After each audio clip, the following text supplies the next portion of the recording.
Bible study with Srujan save కార్యక్రమానికి స్వాగతం. ఇందులో భాగంగా మనం మత్తయి శుభవార్తని ధ్యానిస్తూ ఉన్నాము.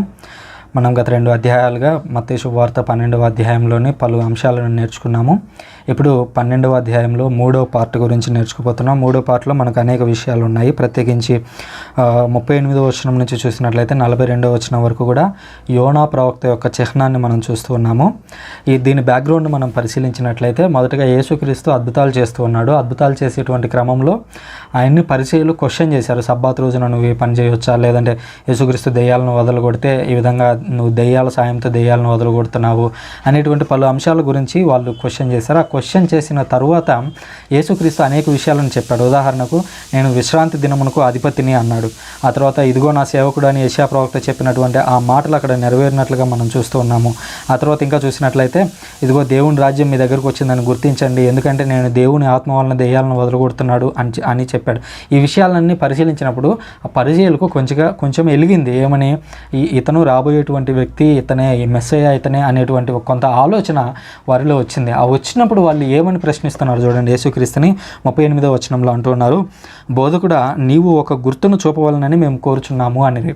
సో సాధారణంగా నేను ఇంతకుముందు కూడా ఒక పాఠంలో నేను వివరించాను. అందులో ఏంటంటే, యూదులకేమో అద్భుతాలు లేదా ఈ విధంగా గుర్తులు అనేవి ఎప్పుడు కావాలి అని కోరుకుంటుంటారు. గ్రీకులేమో మాకు నాలెడ్జ్ కావాలి, జ్ఞానం కావాలని కోరుకుంటుంటారు. ఇది ఒక బేసిక్ డిఫరెన్స్ అనమాట. సో అందుకనే చూడండి, యూదుల కంటే కూడా ముందుగా యేసుక్రీస్తుని అంగీకరించింది ఎవరంటే గ్రీకులు, ఆ పరిసర ప్రాంతాలు, ఆ తర్వాత రోమ్ ప్రాంతాలు. వీళ్ళందరూ కూడా ఏంటంటే నాలెడ్జ్ కోసం వెయిట్ చేస్తున్నారు. యేసుక్రీస్తు చెప్పినటువంటి విషయాల్లో, యేసుక్రీస్తు శిష్యుల్లో చెప్పినటువంటి విషయాల్లో నాలెడ్జ్ ఉంది అని గ్రహించినటువంటి గ్రీకులు, రోమన్లు మారిపోయారు. కానీ ఇక్కడికి వచ్చేసరికి చూసినట్లయితే యూదులు ఏంటంటే ఎప్పుడు కూడా అద్భుతాలు, గుర్తులు, నాకు ఇవే కావాలి అని కోరుకుంటూ ఉంటారనమాట. సో అందుకని యేసుక్రీస్తును వాళ్ళు ప్రశ్నిస్తూ ఉన్నారు. ఏమని, బోధకుడా నువ్వు మాకు గుర్తును చూపించగలవా, నువ్వు మెస్సయ్యావని లేదా దేవుడి నుంచి వచ్చావు అనడానికి మాకేమన్నా గుర్తులు చూపించు అని అడుగుతూ ఉన్నారు అనే విషయాన్ని మనం గుర్తుంచుకోవాలి. ఇప్పుడు యేసుక్రీస్తు ఆలోచన కోణంలో నుంచి మనం ఆలోచిస్తే ఈరోజు మనం దేనికోసం మారాలి? మనం అద్భుతాల కోసం మారాలా, లేదా నాలెడ్జ్ కోసం, దేవుడు చెప్పినటువంటి విషయాలను పాటించడం కోసం మారాలా అని అంటే, దేవుడు దేన్ని అభినందిస్తాడు అని అంటే కింది వచనాల్లో చెబుతూ ఉన్నాడు. 38వ వచనంలో, ఒక గుర్తును కోరుచున్నామని ధర్మశాస్త్ర బోధకులు పరిచయులు యేసుతో పలికిరి. అప్పుడు యేసు ప్రత్యుత్తరంగా, దుష్టులు దైవభ్రష్టులకు వీరు ఒక గుర్తును కోరుచున్నారు. అనగా యేసుక్రీస్తు ఆ తర్వాత వచనాల్లో ఒక గుర్తును చెప్తాడు. బట్ దానికంటే ముందుగా ఏమంటున్నాడంటే, దుష్టులు దైవభ్రష్టులకు వీరు ఒక గుర్తును కోరుచున్నారు. మీరు ఎప్పుడూ కూడా అద్భుతాలనే కోరతారు. అంతకు ముందు కూడా యేసుక్రీస్తు వాళ్ళని ఒక మాట అనడం చూస్తూ ఉన్నాం. ఇదిగో మీ దగ్గర చేసిన అద్భుతాలు నేను ఆ అన్యుల దగ్గరికి పోయి చేసినంటే ఆ పట్టణం ఈరోజు మారిపోయి ఉండేది అని యేసుక్రీస్తు ఈ కఫర్నహూమ్ గురించి కానివ్వండి, ఆ తర్వాత ఖొరాజీన్ గురించి కానివ్వండి, బెత్సైదా గురించి కానివ్వండి, వాటి గురించి మాట్లాడడం మనం విన్నాము. సో ఆ పట్టణాల గురించి మాట్లాడడం. సో అట్లాంటి ఒక దైవభ్రష్టులు అయినటువంటి వీరు ఒక గుర్తును కోరుచున్నారు. సరే, కానీ యోనా ప్రవక్త చిహ్నము కంటే వేరొకటి వీరికి అనుగ్రహించబడదు అని యేసుక్రీస్తు చెప్పాడు. ఆ తర్వాత అన్నాడు, యోనా ప్రవక్త 3 పగళ్ళు 3 రాత్రులు తిమింగల గర్భంలో ఉన్నట్లుగా మనుష్య కుమారుడు 3 పగళ్ళు 3 రాత్రులు భూగర్భంలో ఉండును. నినివే పౌరులు యోనా ప్రవక్త ప్రవచనమును ఆలకించి హృదయ పరివర్తనం చెందిరి కనుక తీర్పు దినమున వారు ఈ తరం వారి ఎదుట నిలిచి వీరిని ఖండింతురు. ఇదిగో యోనా కంటే గొప్పవాడు ఒకడు ఇచ్చట ఉన్నాడు. ఇది చూడడానికి మళ్ళీ చాలా సింపుల్గా కనిపించినప్పటికీ ఇది ఒక టైపాలజీ అని అంటే పాత నిబంధనలో ఉన్నటువంటి అనేక ప్రవక్తల జీవితాల్లో యేసుక్రీస్తు జీవితం ఏ విధంగా ఇమిడి ఉంది అని నేర్చుకోవడమే టైపాలజీ. సో ఈ టైపాలజీలో భాగంగా మనం యోనా ప్రవక్త యొక్క జీవితాన్ని పరిశీలించాల్సి ఉంది.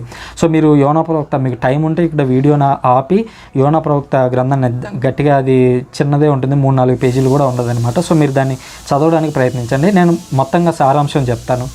సారాంశం ఏంటంటే, నినివే అనేటువంటి ఒక పట్టణం ఉంది. ఆ పట్టణంలో ప్రజలు తప్పులు ఎక్కువగా చేస్తూ ఉన్నారు. సో దేవుడు వాళ్ళ దగ్గరికి ఒక ప్రవక్తను పంపిస్తున్నాడు. ఇదిగో నినివే దగ్గరికి యోనా అనేటువంటి ఒక ప్రవక్తను పంపిస్తూ దేవుడు చెప్తున్నాడు, ఇదిగో నువ్వు వారి వద్దకు వెళ్ళి వారికి నా యొక్క సువార్తను చెప్పు, లేదా నా మాటను చెప్పు, వాళ్ళని మారు మనసు పొందమని చెప్పు అంటాడు. అయితే అప్పుడు యోనా వారి దగ్గరికి వెళ్లకుండా ఇప్పుడు ఆయన తూర్పుకు పోవాల్సింటే పశ్చిమానికి పోయేటువంటి పడవ ఎక్కుతాడనమాట. అట్లా ఎక్కినప్పుడు దేవుడు తన సంకల్పాన్ని నెరవేర్చుకోవడం కోసం అక్కడ అననుకూల పరిస్థితులు ఏర్పడతాయి. అది దేవుడు కలుగజేస్తాడు. ఆ పరిస్థితుల్లో భాగంగా యోనాని అప్పుడు ఉన్నటువంటి పడవ ఓనర్లు ఎవరైతే ఉన్నారో వాళ్ళు యోనాని తీసుకుని వెళ్ళి సముద్రంలో పడేస్తారు. ఆ సముద్రంలో ఉండేటువంటి ఒక చేప యోనాని పట్టుకుంటుంది అనమాట. అతన్ని 3 రాత్రులు 3 పగళ్ళు తన కడుపులో ఉంచుకొని ఆ తర్వాత అతన్ని తీసుకొని వెళ్ళి ఒక ఒడ్డును కక్కేస్తుంది. ఆ ఒడ్డు ఏది అని అంటే ఈయన ఎక్కడికైతే వెళ్ళాల్సి ఉందో ఆ ఒడ్డుకే ఇతను వెళ్ళి చివరికి చేరుతాడు. ఆ తర్వాత ప్రజల్లోకి వెళ్ళి యోనా అక్కడ ప్రజలకి దేవుని యొక్క మాటను చెప్పడం, ఆ తర్వాత వారందరూ మారు మనసు పొంది నినివే పౌరులు దేవుని యొక్క మాటకు అనుగుణంగా నడుచుకుంటారు. ఇది యోనా ప్రవక్త యొక్క బేసిక్ స్టోరీ అనమాట. మీరు చదివితే చాలా లోతుగా ఉంటుంది, నేను జనరల్గా స్టోరీ అంతా చెప్పాను. సో దీన్ని యేసుక్రీస్తు జీవితానికి ముడిపెడుతూ యోనా ప్రవక్త 3 పగళ్ళు 3 రాత్రులు తిమింగల గర్భంలో ఉన్నట్లే మనుష్య కుమారుడు 3 పగళ్ళు 3 రాత్రులు భూగర్భంలో ఉండును. దిస్ ఈజ్ టైపాలజీ అనమాట. టైపాలజీ అంటే యోనా ప్రవక్త ఆ రోజు చేప కడుపులో ఏ విధంగా అయితే 3 రోజులు ఉన్నాడో యేసుక్రీస్తు కూడా 3 రోజుల పాటు భూగర్భంలో ఉండబోతున్నాడు, అంటే సమాధిలో ఉండబోతున్నాడు. 3 రోజుల తర్వాత ఆయన తిరిగి లేవబోతున్నాడు అనేటువంటి విషయాన్ని ఇక్కడ గుర్తు చేశాను. అంటే నువ్వు మాకు గుర్తు చెప్పు అని అంటే యేసుక్రీస్తు లిటరల్గా అప్పటికప్పుడు జరిగే దాని గురించి చెప్పలేదు, కానీ తన మరణం ఎలా ఉండబోతుంది అనేటువంటి విషయం గురించి యేసుక్రీస్తు ఇక్కడ చెప్పాడు. తద్వారా నా మరణం తర్వాత అయినా మీరు దాన్ని చూసి తెలుసుకోండి అని ఇండైరెక్ట్గా యేసుక్రీస్తు చెప్పడం అనమాట. ఆ తర్వాత యోనా ప్రవక్త దగ్గర పరిస్థితిని మనం అబ్జర్వ్ చేయాలి. అదేంటంటే యోనా ప్రవక్త దగ్గర నినివే అనేటువంటి పట్టణానికి వెళ్ళు అని చెప్పి యోనాకి దేవుడు చెప్పాడు. అయితే ఇజ్రాయేలీలకి ఈ నినివే పౌరులు శత్రువులు. ఎందుకని? ఈ సిరియా అనేటువంటి ఒక దేశపు యొక్క రాజధానే ఈ యొక్క నినివే పట్టణం. ఈ అసిరియులు ఆల్రెడీ ఇజ్రాయెల్ మీద దాడి చేసి 10 తెగలని నామరూపాలు లేకుండా చేశారు. కాబట్టి వీళ్ళకి అనగా అప్పుడు ఉన్నటువంటి యూదా ప్రజలకి వీళ్ళు నినివే పౌరులన్నా సిరియా ప్రజలన్నా చాలా కోపం. అంతే కదా, ఇప్పుడు మన కుటుంబం ఉంది, మన కుటుంబం మీద ఎవరన్నా దాడి చేస్తాడు, ఒక వ్యక్తి దాడి చేసి మన కుటుంబంలో 4 ఉంటే 4లో 3 చంపేశాడు, ఒక్కరిని మిగిల్చాడు. ఇప్పుడు ఈ ఒక్కరిని ఏమంటున్నాడంటే నువ్వు వెళ్ళి ఆ వ్యక్తికి సువార్త చెప్పు అని అన్నాడు దేవుడు. అప్పుడు మన కోపం వస్తుంది, ఏమని?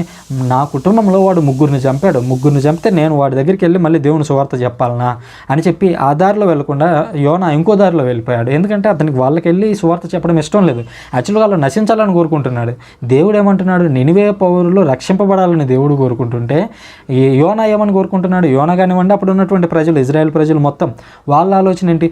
వాళ్ళు మాకు అన్యాయం చేశారు కాబట్టి వాళ్ళకి అన్యాయమే జరగని, వాళ్ళు నాశనం అయిపోయినారు, నువ్వు ఎట్లాగో నాశనం చేయాలనుకుంటున్నావు, 3 రోజులు వెళ్ళి సువార్త చెప్పమన్నావు, నేను సువార్త చెప్పను, నా దారిని నేను పోతాను, అప్పుడు ఏమైంది? వాళ్ళు నాశనం అయిపోతారు, అదే కదా మాకు కావాల్సింది అని యోనా అనుకున్నాడు. బట్ దేవుని ఆలోచన వేరుగా ఉంది.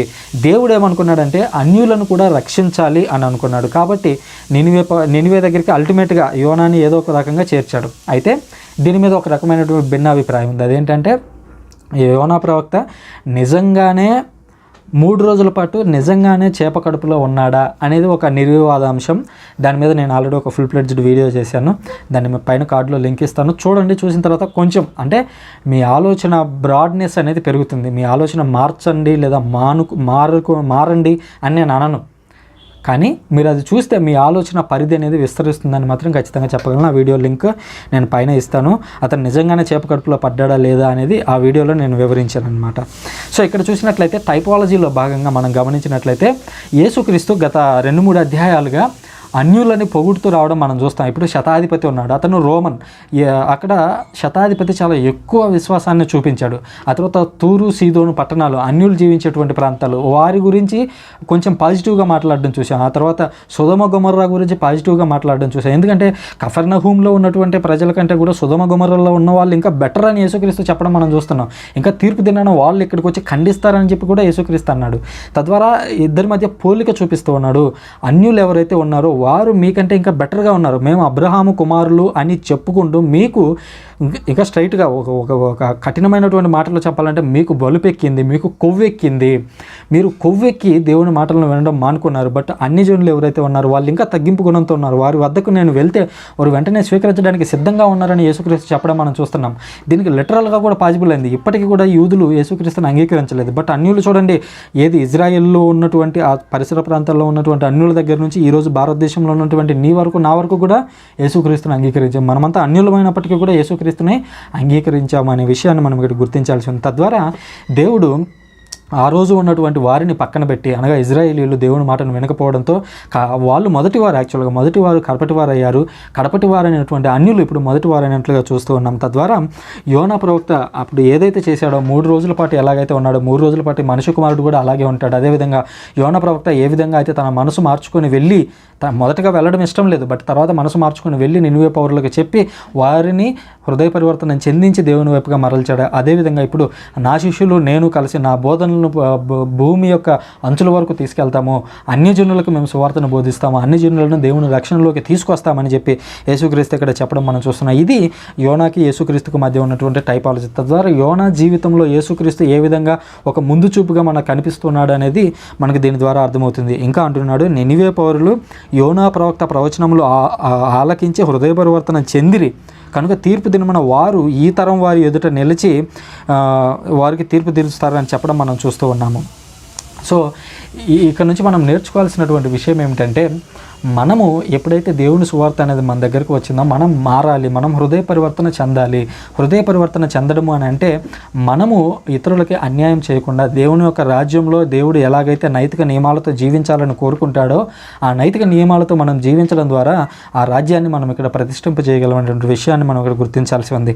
ఆ తర్వాత యేసుక్రీస్తు యోనా ప్రవక్త తర్వాత సొలొమోను గురించి మాట్లాడాడు. సొలొమోను గురించి మాట్లాడుతూ 42వ వచనంలో అంటున్నాడు, తీర్పు దినమున దక్షిణ దేశపు రాణి ఈ తరము వారి ఎదుట నిలిచి వీరిని ఖండించును. ఏలైనా ఆమె సొలొమోను విజ్ఞానమును గురించి వినుటకై దూర ప్రాంతం నుంచి పయనించి ఇక్కడికి వచ్చను. ఇదిగో ఆ సొలొమోను కంటే గొప్పవాడు ఒకడిచ్చట ఉన్నాడు. ఇక్కడ మళ్ళీ అన్యులతో పోల్చడం మనం చూస్తున్నాం. దక్షిణ దేశపు రాణి అని ఆమె ఎవరు, ఆమె పేరు ఇంకా ఇవ్వలేదు, ఒకలా ఆమె బ్యాక్గ్రౌండ్ ఏంటి అనేది నేను కూడా ఎప్పుడు దీని గురించి చదవలేదు. కుదిరితే ఫ్యూచర్లో ఒకరోజు ఈ బ్యాక్గ్రౌండ్ స్టోరీ ఏంటి అనేది యూదుల యొక్క గ్రంథాల్లో ఏమన్నా ఉందేమో ప్రయత్నిస్తాను. సాధారణంగా యూదుల రబ్బీలు వాళ్ళు కొంతమంది వ్యాఖ్యానాలు రాస్తూ ఉంటారు, మిష్నా అని ఇంకా మిష్నా అని ఇట్లా పలు రకాల వ్యాఖ్యానాలు రాస్తుంటారు. వాటిల్లో ఏమన్నా ఉందేమో నేను ఒకసారి పరిశీలించాలి కూడా, ఎందుకంటే ఆమె గొప్పదనం అనేది తెలుసుకోవాలి మనం. ఇప్పటికైతే నాకు దీని గురించి తెలియదు, సో కొంచెం స్కిప్ చేస్తున్నాను ఈమె ఎవరు, బ్యాక్గ్రౌండ్ ఏంటి అనేది. సో ఈ దక్షిణ దేశపు రాణి సొలొమోను దగ్గరకు వచ్చింది. ఎందుకు వచ్చిందంటే సొలొమోను గురించి వినడానికి వచ్చింది. బాగా గుర్తుంచుకోండి, యేసుక్రీస్తు వాంటెడ్గా సొలొమోను ప్రస్తావన తీసుకొస్తున్నాడు. ఎందుకంటే దీని తర్వాత సొలొమోను చెప్పినటువంటి కొన్ని విషయాలను ఆయన 13వ వచనంలో ప్రారంభిస్తాడనమాట. సో దాన్ని మీరు గుర్తుంచుకోండి, సొలొమోను అనేటువంటి పేరు గుర్తుంచుకోండి.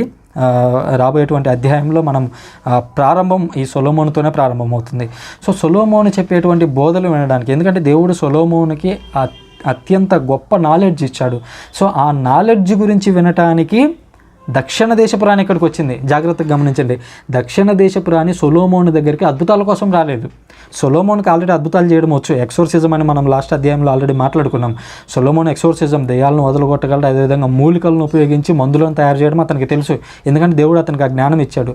సో అటువంటి సొలొమోన్ దగ్గరికి, అనగా దేవుడు కొన్ని అద్భుత కార్యాలను కూడా సొలొమోన్తో చేయించాడు. కానీ ఈ ఎందుకోసం వచ్చిందంట, సొలొమోను విజ్ఞానమును గురించి వినుటకై, అద్భుతాలను గురించి కాదు. ఈరోజు బోధకులు కానివ్వండి, విశ్వాసులు కానివ్వండి, మీరు ఎందుకోసం దేవుని దగ్గరికి వస్తున్నారనేది కొంచెం ఆలోచించుకోవాలి. దేవుని దగ్గరికి మీరు అద్భుతాల కోసం వస్తున్నారా లేదా జ్ఞానం కోసం వస్తున్నారా అనేది ఇక్కడ గుర్తుంచుకునేవి అని మీకు మరోసారి గుర్తు చేస్తున్నాను. సో విజ్ఞానమును గురించి వినడానికి ఆమె దూర ప్రాంతం నుంచి వచ్చింది. ఇదిగో ఆ సొలొమోను కంటే గొప్పవాడు ఒకటి ఇచ్చట ఉన్నాడు. ఇది కూడా ఒక రకమైనటువంటి టైపాలజీ అనమాట. సొలొమోనుకి యేసుక్రీస్తుకు ఉన్నటువంటి సిమిలారిటీస్ ఏంటి అనేది మనం అర్థం చేసుకున్నట్లయితే, మొట్టమొదటిగా ఇద్దరు కూడా రాజులే. సొలొమోన్ అనేటువంటి వ్యక్తి కూడా దేశాన్ని పరిపాలించాడు, ఇజ్రాయెల్ అనేటువంటి దేశాన్ని పరిపాలించాడు, ఐక్య ఇజ్రాయెల్ని.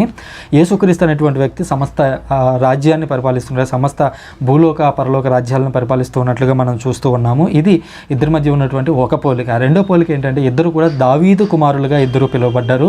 ఇద్దరికి కూడా ఎక్సోర్సిజం అనగా దెయ్యాలను వదలగొట్టేటువంటి ఆ నాలెడ్జ్ అనేది ఉంది. మూడవది, ఇద్దరు కూడా గొప్ప విజ్ఞానవంతులు. యేసుక్రీస్తు ఇంకా సొలొమోను కంటే కూడా యేసుక్రీస్తు ఇంకా గొప్ప విజ్ఞానవంతుడు, ఎందుకంటే సొలొమోనుకి ఆ విజ్ఞానాన్ని దయచేసిందే యేసుక్రీస్తు, ఆనాటి తండ్రి అనమాట, అనగా త్రియేక దేవుడు అని చెప్తాం కదా. సో వాళ్ళల్లో ఉన్నటువంటి జ్ఞానాన్ని సొలొమోనుకి ప్రసాదించినట్లు చూస్తున్నాము.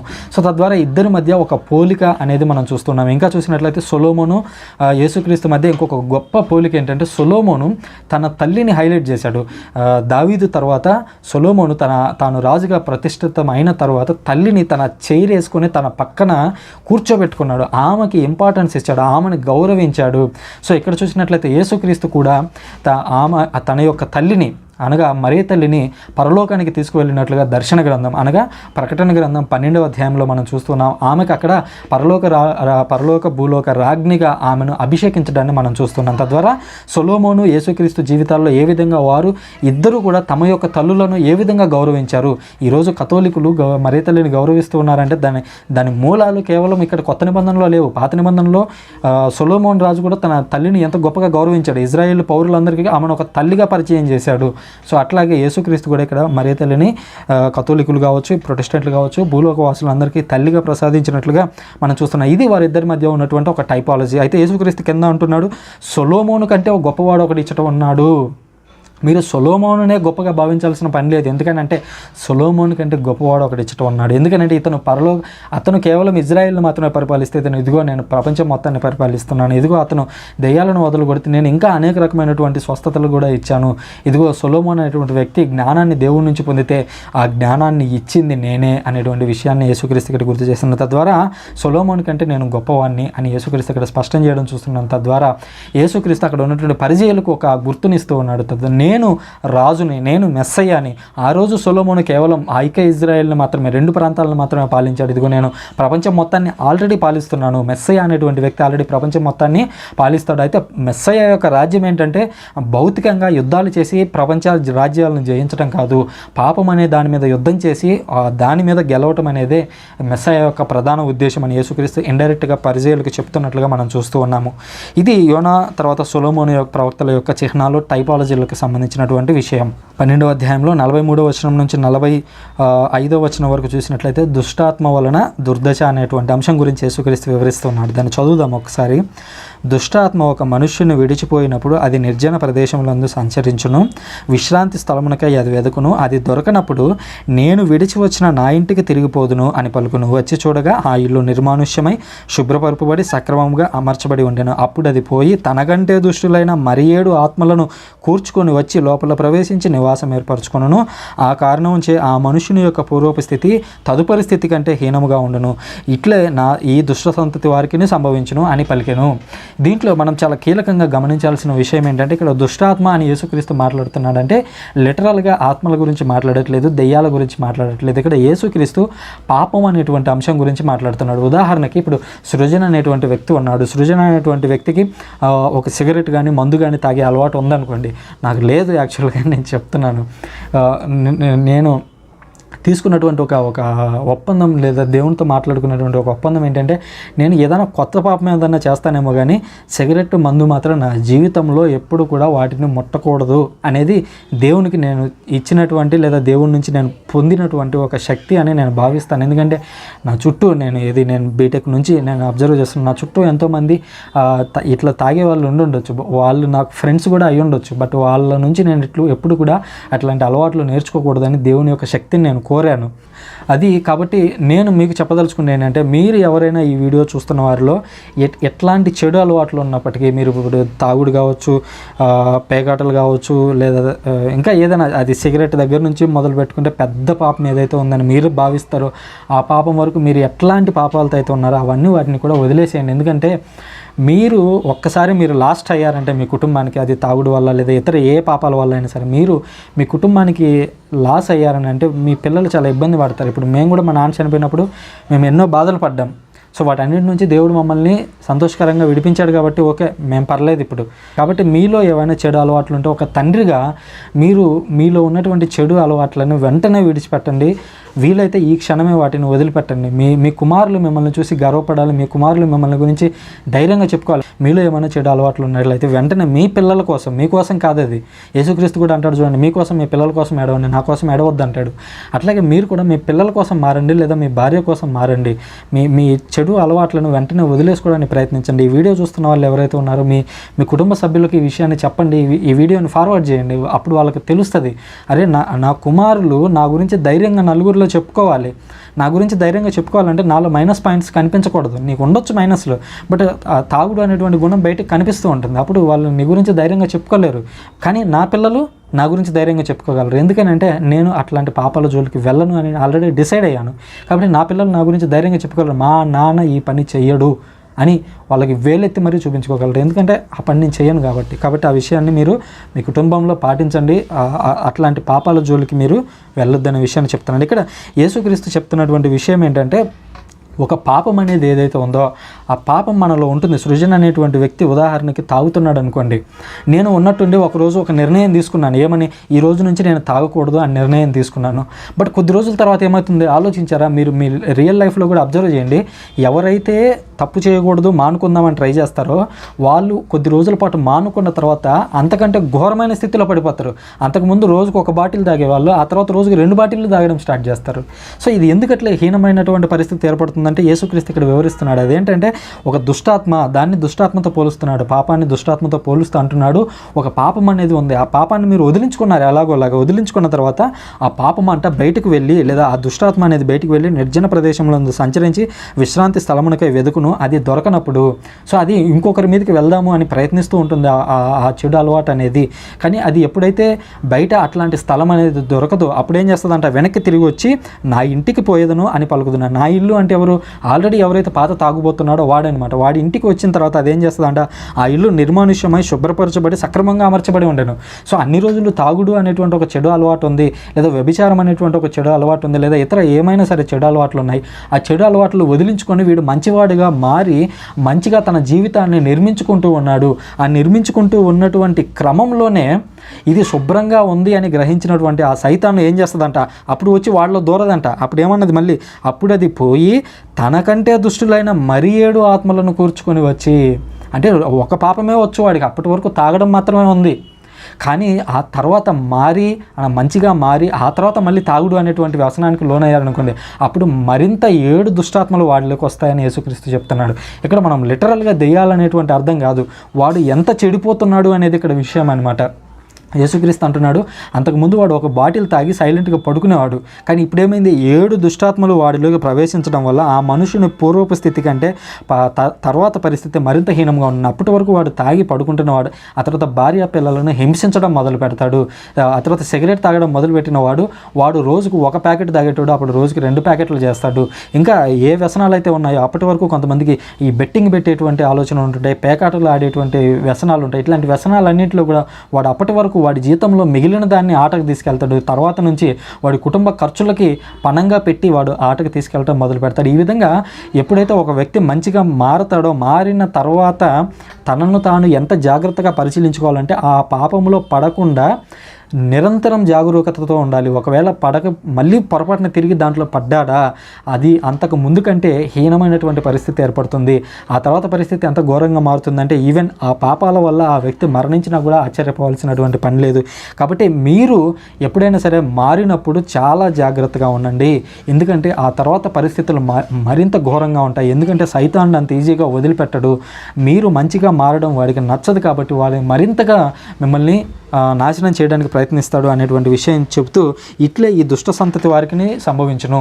మీరు ఆల్రెడీ చెడు తలంపులతో ఉన్నారు, మీరు ఇప్పటికైనా మారండి, మారిన తర్వాత జాగరూకతతో ఉండండి. ఒకవేళ మీరు అట్లా ఉండలేదంటే మీరు ఇప్పుడు ఎంత దుష్టత్వంతో అయితే ఉన్నారో అంతకు మించిన 7 దుష్టత్వం.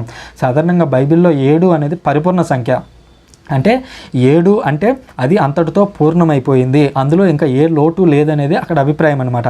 ఇక్కడ దేవుడు కూడా, యేసుక్రీస్తు కూడా ఒక ఎగ్జాంపుల్ చెప్తున్నాడు. 7 దెయ్యాలు అని అన్నాడంటే పరిపూర్ణము అనేటువంటి అర్థం. అనగా వీడు పూర్తిగా చెడిపోతాడు, ఇంకా వీడు చెడిపోవటానికి ఇంకా ఏమీ లేదురా అనేంత హీన స్థితికి దిగజారిపోతారనేటువంటి విషయాన్ని నేను ఇక్కడ మరోసారి గుర్తు చేస్తున్నాను. ప్రత్యేకించి ఇది మన ఈరోజు జీవితాల్లో ఉన్నటువంటి కుటుంబాలకి ఇది ప్రత్యేకంగా వర్తిస్తూ ఉంటుంది. నువ్వు చేసేటువంటి ఉద్యోగం, నువ్వేమన్నా కలెక్టర్ పని చేస్తున్నావా, నువ్వు కలెక్టర్ పని చేస్తుంటే నువ్వు ఎంత తాగి తిని పడుకో, కనీసం నీకు ఆ జీతం వచ్చినప్పుడు నీ కుటుంబం ప్రశాంతంగా బతుకుతుంది. నువ్వు సంపాదించేదే రోజుకు 300 400, మహా అయితే 500 సంపాదిస్తావు, లేదా ఒక 1000 రూపాయలు సంపాదిస్తావు. నువ్వు సంపాదించిన దాంట్లో అనేకమైనటువంటి వ్యసనాలకు నువ్వు డబ్బును ఖర్చు పెడుతున్నావు. కేవలం నీ గురించి నువ్వు ఆలోచించుకుంటున్నావు. మరి నీ కుమారుల సంగతి ఏంటి? వారు ఎక్కి వచ్చే వరకైనా, వారు తమంతట తాము తమ కాళ్ళ మీద నిలబడే వరకైనా కూడా నువ్వు వారిని పోషించాల్సి ఉంది కదా అనేటువంటి విషయాన్ని యేసుక్రీస్తు ఇండైరెక్ట్గా మనకు బోధిస్తున్నాడు. అనేటువంటి విషయాన్ని గుర్తుంచుకుందాం. మన కుటుంబాలను ఈ రోజు నుంచే మార్చుకోవడానికి ప్రయత్నిద్దాం. ఇది చూస్తున్నటువంటి యువకులు కూడా ఉండొచ్చు, మీరు కూడా అనేకమైనటువంటి వ్యసనాలకు లోనై ఉండొచ్చు. కేవలం తల్లిదండ్రులు మాత్రమే కాదు, పిల్లలు కూడా లోనై ఉంటారు. పిల్లల గురించి కూడా తల్లిదండ్రులు ప్రార్థనలు చేస్తూ ఉంటారు అనేటువంటి విషయాన్ని గుర్తుంచుకోండి. మీరు మారితేనే మీ తల్లిదండ్రులకు గొప్పతనం ఏదైనా వస్తుంది. యేసు యేసుక్రీస్తు యొక్క బోధనల ద్వారా తండ్రి ప్రేమ ఏంటో మనకు తెలిసింది. అట్లాగే మీ జీవితం ద్వారా మీ తల్లిదండ్రులు ఎంత గొప్పవారు అనేటువంటి విషయం తెలియాలి. చాలామంది అంటూ ఉంటారు, ఇప్పుడు నన్ను ఎగ్జాంపుల్గా తీసుకొని చెప్తున్నాను, అంటే నేను గొప్పవాడిని కాదు, బట్ నా జీవితంలో జరిగింది కాబట్టి చెప్తున్నాను.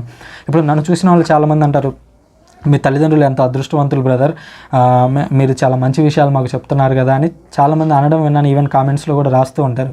నిజమే కదా, ఎంత తల్లిదండ్రులు వాళ్ళు ఎంత అదృష్టవంతులు అని నా వల్ల వాళ్ళని పొగిడారు. ఈవెన్ మా నాన్న మా పరిసర ప్రాంతాల్లో చాలా గొప్ప పేరును సంపాదించుకున్నాడు. ఆయన పిల్లలు ఇప్పుడు సృజన్ అనేటువంటి వ్యక్తి మీకు వ్యక్తిగతంగా తెలుసు కాబట్టి మీరు నన్ను ఉపయోగించుకొని మా తల్లిదండ్రులను పొగిడారు. బట్ మా ఊరికి వెళ్ళామనుకోండి, మా ఊరిలో మా నాన్న పేరును ఉపయోగించుకొని మమ్మల్ని పొగుడతారు. అరే నువ్వు ఆశీర్వాదం కొడుకు అని నన్ను మా నాన్న పేరును ఉపయోగించుకొని పొగుడతారు. ఎందుకంటే ఆ సమాజంలో ఆయన ఒక మంచి పేరుని సంపాదించుకున్నారు. మీ పాత తరం ఎలాగో ఉండుండొచ్చు, బట్ కొత్త తరం అనేది ఎలా ఉండాలి అని అంటే అది మీ అంచనాలను తలకిందులు చేయాలి. అరే వాళ్ళ తండ్రి ఏంటి వ్యవసాయం చేసుకునేవాడు, లేదా ఏదో రోజువారీ కూలికి పోయేవాడు, వీడేంటి డిగ్రీ చదివాడు, ఏదో గవర్నమెంట్ జాబ్ సంపాదించాడు అని మీ గురించి గొప్పగా చెప్పుకోవాలి. లేదా దేవుని గురించి గొప్పగా చెప్తున్నాడని మీ గురించి సాక్ష్యం ఇవ్వాలి ఇతరులు అనే విషయాన్ని మీరు గుర్తుంచుకోండి. ఈ రోజు నుంచే దానికోసం మీరు శ్రమపడండి.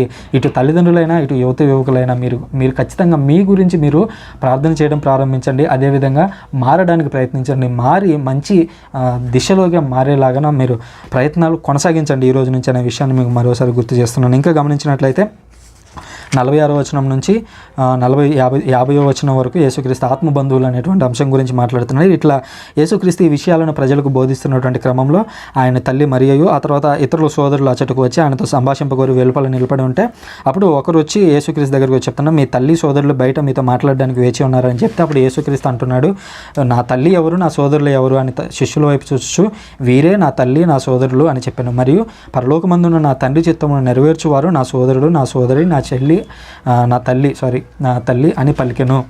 సో ఈ విషయం గమనించినట్లయితే యేసుక్రీస్తు ఒక చోట కూర్చొని బోధిస్తూ ఉన్నాడు. బోధించడానికి ముందు ఏ విషయాల గురించి చెప్తున్నాడు? ఇదిగో దుష్టాత్మ వలన దుర్దశ, తర్వాత యోనా ప్రవక్త చిహ్నాలు, దెయ్యం అనేటువంటి ఈ అనేక అంశాల గురించి మాట్లాడుతున్నప్పుడు ఆయన తల్లి ఆయన శిష్యులు యేసుక్రీస్తు దగ్గరికి వచ్చారు. ఇక్కడ బాగా అబ్జర్వ్ చేయండి. యాక్చువల్గా యేసుక్రీస్తు ఆ చుట్టుపక్కల ప్రాంతాల్లోనే ఉన్నాడు. మరే తల్లి దగ్గరికి ఆయన వెళ్ళాలి. ఎందుకంటే ఎంత లేదన్నా కూడా ఆయన దేవుని కుమారుడే కావచ్చు, కానీ మరే తల్లికి కూడా ఆయన కుమారుడు. మరే తల్లి కుమారుడు అయినప్పుడు ఆయన మరే తల్లి వద్దకు వెళ్ళొచ్చు. ఆయన ఆ మరీ తల్లి ఏ ఇంట్లో ఉందో ఆ ఇంటి దగ్గరికి వెళ్ళి ఒక ముద్ద తిని అమ్మ ఎలా ఉన్నావు, నీ ఆరోగ్యం ఎలా ఉందని చెప్పి వెళ్ళొచ్చు. బట్ యేసుక్రీస్తు అలా వెళ్ళలేదు. ఆ మరీ తల్లి ఆయన వెతుక్కుంటూ రావాల్సినటువంటి పరిస్థితి వచ్చింది. అంటే యేసుక్రీస్తు దేవుని యొక్క పనిలో ఎంతగా నిమగ్నమైపోయాడు చూడండి. అసలు ఎంతగా నిమగ్నమైపోయాడంటే తల్లిని గుర్తించలేని పరిస్థితిలో ఉన్నాడు. గుర్తించలేని ఇన్ ద సెన్స్ ఆయన తెలియదు అని కాదు, బట్ ప్రజలకు బోధించేటువంటి క్రమంలో నా తల్లి అర్థం చేసుకుంటుందిలే అనేటువంటి భావనలో ఆయన ఉండిపోయాడు. సో ఇప్పుడు మరీ తల్లి ఏం చేసింది, అయ్యో నా కుమారుడు రాలేదే అని ఆమె అలిగి కూర్చోలేదు, లేదా నా కుమారుడు రాలేదే అని ఆమె తినకుండా కూర్చోలేదు. ఆమె పనులు ఆమె చేసుకుంటే తర్వాత ఏం చేసింది, ఆయన యేసుక్రీస్తు దగ్గరికి వచ్చి చెప్తూ ఉందన్నమాట. యేసుక్రీస్తుతో చెప్పడం కాదు, బయట ఉంటే అప్పుడు ఒకడొచ్చి చెప్తూ ఉన్నాడు అనమాట. యేసుక్రీస్తు నీ తల్లి నీ సోదరులు బయట ఉన్నారు అంటే అప్పుడు యేసుక్రీస్తు అంటాడు, ఎవరు నా తల్లి ఎవరు నా సోదరులు, ఇదిగో నా పక్కన ఉన్నారు శిష్యులు ఉన్నారు 12 మంది శిష్యులు, వాళ్ళ వైపు చూస్తూ ఇదిగో వీరే నా తల్లి నా సోదరి. ఎందుకనంటే వీళ్ళు ఎల్లప్పుడూ కూడా నాతో ఉన్నారు, దైవరాజ్యం నిమిత్తం వీళ్ళు పాటుపడుతూ ఉన్నారు అనేటువంటి విషయాన్ని యేసుక్రీస్తు గుర్తు చేస్తున్నాడు. ఆ తర్వాత అంటూ ఉన్నాడు, ఇంకా ప్రజల వైపు చూసి శిష్యుల వైపు చూసి దేవుని వైపు అంటే పరలోకంలో ఉన్నటువంటి నా తండ్రి చిత్తంను ఎవరైతే నెరవేరుస్తారో వాళ్ళే నా తల్లి నా సోదరులు అని చెప్పడం మనం చూస్తూ ఉన్నాం. తద్వారా యేసుక్రీస్తుకు మనం సోదరులుగా మారాలి, సోదరులుగా మారాలి, లేదా తల్లిగా మారాలి అని అంటే ఈరోజు మీరు చేయాల్సిన పని ఏంటంటే మీరు దేవుని చిత్తం ఏదైతే ఉందో ఆ చిత్తాన్ని మనం ఈరోజు నెరవేర్చాల్సి ఉంది. అప్పుడే మనము యేసుక్రీస్తుకు సోదరులుగా మారగలం అనేటువంటి విషయాన్ని గుర్తుంచుకోవాలి.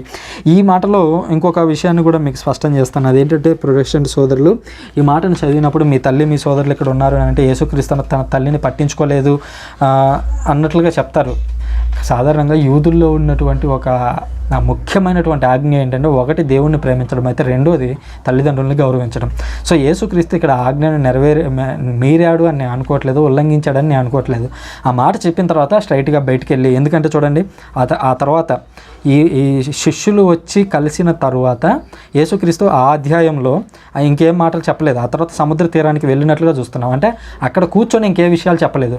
అంటే ఈ మాట చెప్పిన తర్వాత అక్కడ నుంచి లేచి వచ్చాడు. లేచి వచ్చిన తర్వాత సాధారణంగానే వాళ్ళ తల్లిదండ్రులతో మాట్లాడతారు, తల్లి తర్వాత సోదరులతో మాట్లాడినట్లుగా మనం చూస్తున్నాం. అంటే అక్కడితో ఆ అధ్యాయం అనేది ఎండ్ అయింది. అదేవిధంగా యేసుక్రీస్తు ఆ జన సమూహంలో చూసి చెప్తున్నటువంటి మాటలు ఎండ్ అయ్యాయి. అంటే యేసుక్రీస్తు ఎండ్ చేసి తల్లితో మాట్లాడాడు అని మనం అర్థం చేసుకోవాలి. ఇక్కడ ప్రొటెస్టెంట్ సోదరులు ఏమంటారంటే తల్లి సోదరులు అని వచ్చారు కాబట్టి యేసుక్రీస్తుకు మరే తల్లి తర్వాత పిల్లలు ఉన్నారు అనేది కొంతమంది చెబుతూ ఉంటారు. యేసుక్రీస్తు తర్వాత మరే తల్లికి పిల్లలు లేరు, వీళ్ళు చిన్నాన్న పెదనాన్న పిల్లలు అయ్యి ఉండొచ్చు అనేది నేను ఆల్రెడీ వివరించాను. కంప్లీట్గా ఒక వీడియో దీని మీద ఫుల్ ఫ్లెడ్జ్డ్ వీడియో చేశాను. గ్రీకులో అడెల్ఫోయిస్ అనేటువంటి పదాన్ని ఉపయోగించారు ఇక్కడ సోదరులు అనేటువంటి మాట దగ్గర. ఇక్కడనే కాదు, బైబిల్లో మొదటి పేజీ నుంచి లాస్ట్ పేజీ వరకు సోదరులు అని వచ్చిన ప్రతి చోట కూడా అడెల్ఫోయిస్ అనేటువంటి పదాన్ని ఉపయోగించారు. ఎందుకంటే చిన్నాన్న పిల్లలకి పెదనాన్న పిల్లలకి మనం విడదీసి చెప్పడానికి ఇదిగో మా కజిన్, మా బ్రదర్ అని చెప్తాము. సో అట్లా ఏంటంటే డివైడ్ చేసి చెప్పడానికి పదాలు ఉన్నాయి. కజిన్ అంటే పెదనాన్న చిన్నాన్న పిల్లలు, లేదా బ్రదర్ అంటే లేదా సిబ్లింగ్ అంటే మా అన్నదమ్ములు, సొంత అన్న లేదా సొంత చెల్లి అని చెప్పేటువంటి డివైడ్ చేసే పదాలు ఉన్నాయి. బట్ గ్రీకు భాషలో ఇద్దరికి కూడా అంటే అన్నదమ్ముల పిల్లలైనా లేదా ఒకే విశ్వాసాన్ని నమ్మే వాళ్ళైనా లేదా ఒకే వ్యక్తి దగ్గర పనిచేస్తున్నటువంటి ఇద్దరు వ్యక్తులైన వాళ్ళందరూ కూడా అడెల్ఫోయిస్ అని పిలుచుకునే వాళ్ళు. బైబిల్ మొత్తంలో మీరు ఫస్ట్ పేజ్ నుంచి లాస్ట్ పేజ్ వరకు సోదరులు సోదరీలు అని ఉన్న ప్రతి చోట కూడా అడెల్ఫోయిస్ అనేటువంటి పదాన్ని ఉపయోగించారు. ఈ బైబిల్లో కూడా అడెల్ఫోయిస్ అనేటువంటి ఈ సందర్భంలో కూడా అడెల్ఫోయిస్ అని ఉండటం వల్ల ట్రాన్స్లేషన్ చేసే వాళ్ళు ఏమని రాశారు, ఈ సోదరులు అని రాశారు. సోదరులు అని రాయడం వల్ల యేసుక్రీస్తుకు లిటరల్గా మరే తల్లి తర్వాత పిల్లలు ఉన్నారు అని నమ్ముతున్నారు. బట్ అది కాదు. వాస్తవం ఏమిటనేటువంటి విషయాన్ని నేను బాగా లోతుగా అంటే గ్రీకు భాష నుంచి మూలాలు తీసుకొని వివరించాను. సో దాన్ని నేను పైన కార్డులో ఇస్తాను, దాన్ని కూడా మీరు ఒకసారి పరిశీలించినట్లయితే యేసుక్రీస్తు అక్కడ చెప్పినటువంటి విషయం ఏంటి, యేసుక్రీస్తు తర్వాత మరే తల్లికి పిల్లలు ఉన్నారనేటువంటి విషయం గురించి మరింత లోతుగా మీరు నేర్చుకోవచ్చు అనేటువంటి విషయం గురించి చెప్తున్నాను. సో ఇందులో మీకు ఇంకా ఏమైనా డౌట్స్ ఉన్నట్లయితే తప్పకుండా కామెంట్స్లో రాయండి, నేను వాటికి ఆన్సర్ ఇచ్చేటువంటి ప్రయత్నం చేస్తాను. అంతేకాకుండా మీరు ఈ విషయం నుంచి ఈ చెప్పిన దాని నుంచి మీరు ఏమైనా కొత్త విషయాలు నేర్చుకుని ఉంటే తప్పకుండా నా కామెంట్ బాక్స్ ద్వారా తెలియజేయండి, అది నాకు ఉత్సాహాన్ని ఇస్తుంది అనేటువంటి విషయాన్ని మీకు మరోసారి గుర్తు చేస్తున్నాను. చెడు అలవాట్ల నుంచి వీలైనంత తొందరగా బయటపడండి. Thank you very much.